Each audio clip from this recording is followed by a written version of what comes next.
So I got Peter My Port installed on July 17th, and then only 2 days later, on Friday, July 19th, 2019, I walked into the Fane Center across the street from the Miriam Hospital.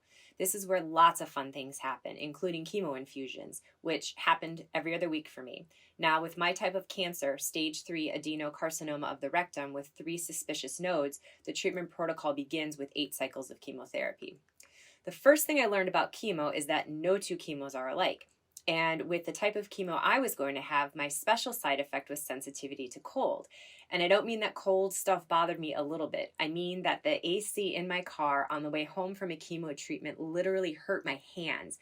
I had to have big, long rubber gloves on in the kitchen so I could take things out of the refrigerator, and sometimes I couldn't even open the freezer.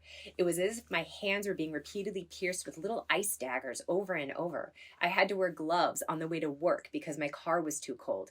In September, in New England, and drinking cold beverages, even though it was summer, yeah, forget it. It felt like little tiny knives running down my throat. It was horrible, and I swear I've never been so thirsty for a cold drink of water in my entire life as I was in the summer of 2019. Now, one of the ways they help a chemo patient get through the treatments is steroids. Lots and lots of steroids.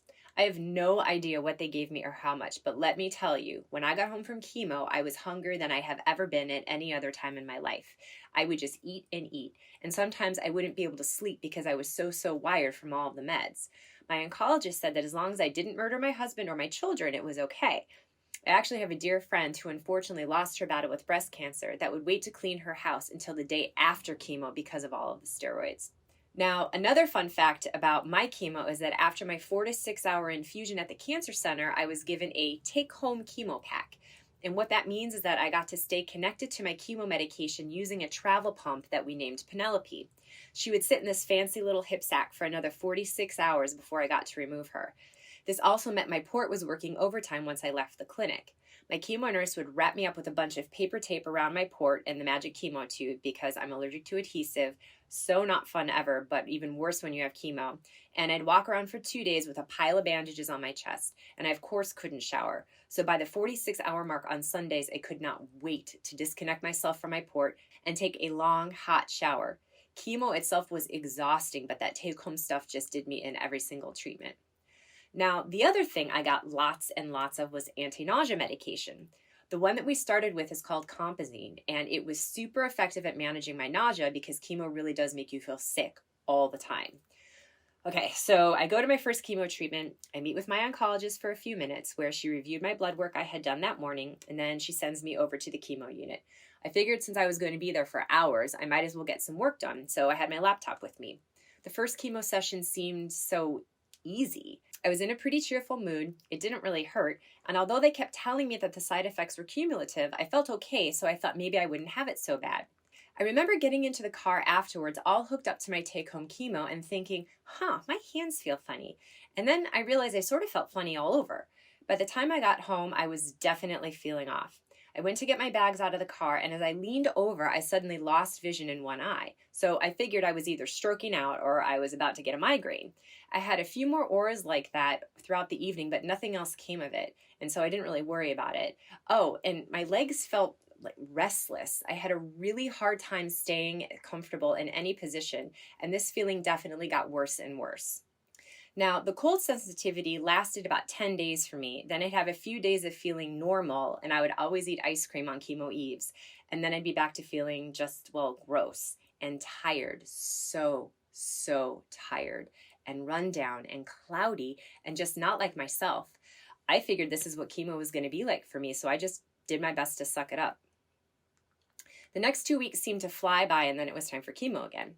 I met with my oncologist for a few minutes where she reviewed my blood work that I had done that morning, and then she sent me over to the chemo unit.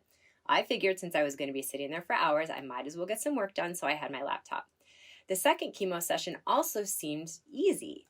I was in a pretty cheerful mood, it didn't really hurt, and although they kept telling me the side effects were cumulative, I felt okay, so I thought maybe I wouldn't have it so bad. However, I noticed that this time I felt a little bit more tired, and my legs were definitely restless again. The next week at work, I just felt weird. I felt like I couldn't really read. I was having a hard time thinking. I most certainly could not sit still. And I noticed that I was sort of shuffling my feet when I walked through the parking lot. I figured I was just super fatigued from the chemo and it made my feet feel extra heavy. But as the week progressed, these feelings continued to all get worse and worse. And by the end of the week, I was laying in my bed with barely any control over my legs. I thought maybe I had developed restless leg syndrome or something, but it hurt. I hurt everywhere. I was still having a hard time reading and walking, and sitting still was absolutely no longer a thing. I was taking muscle relaxers and Advil, but nothing was helping. So in tears, I called the cancer center for the millionth time that week, and a new nurse practitioner answered. Me, in tears. I swear I'm not med seeking, but I can't keep doing this. It hurts so badly. NP calmly, oh, I don't think you're med seeking. I think that there's something going on. You've had all of your blood work done and it's all coming back normal. Let's see. What meds are you taking? I wonder if you're having an allergic reaction to compazine.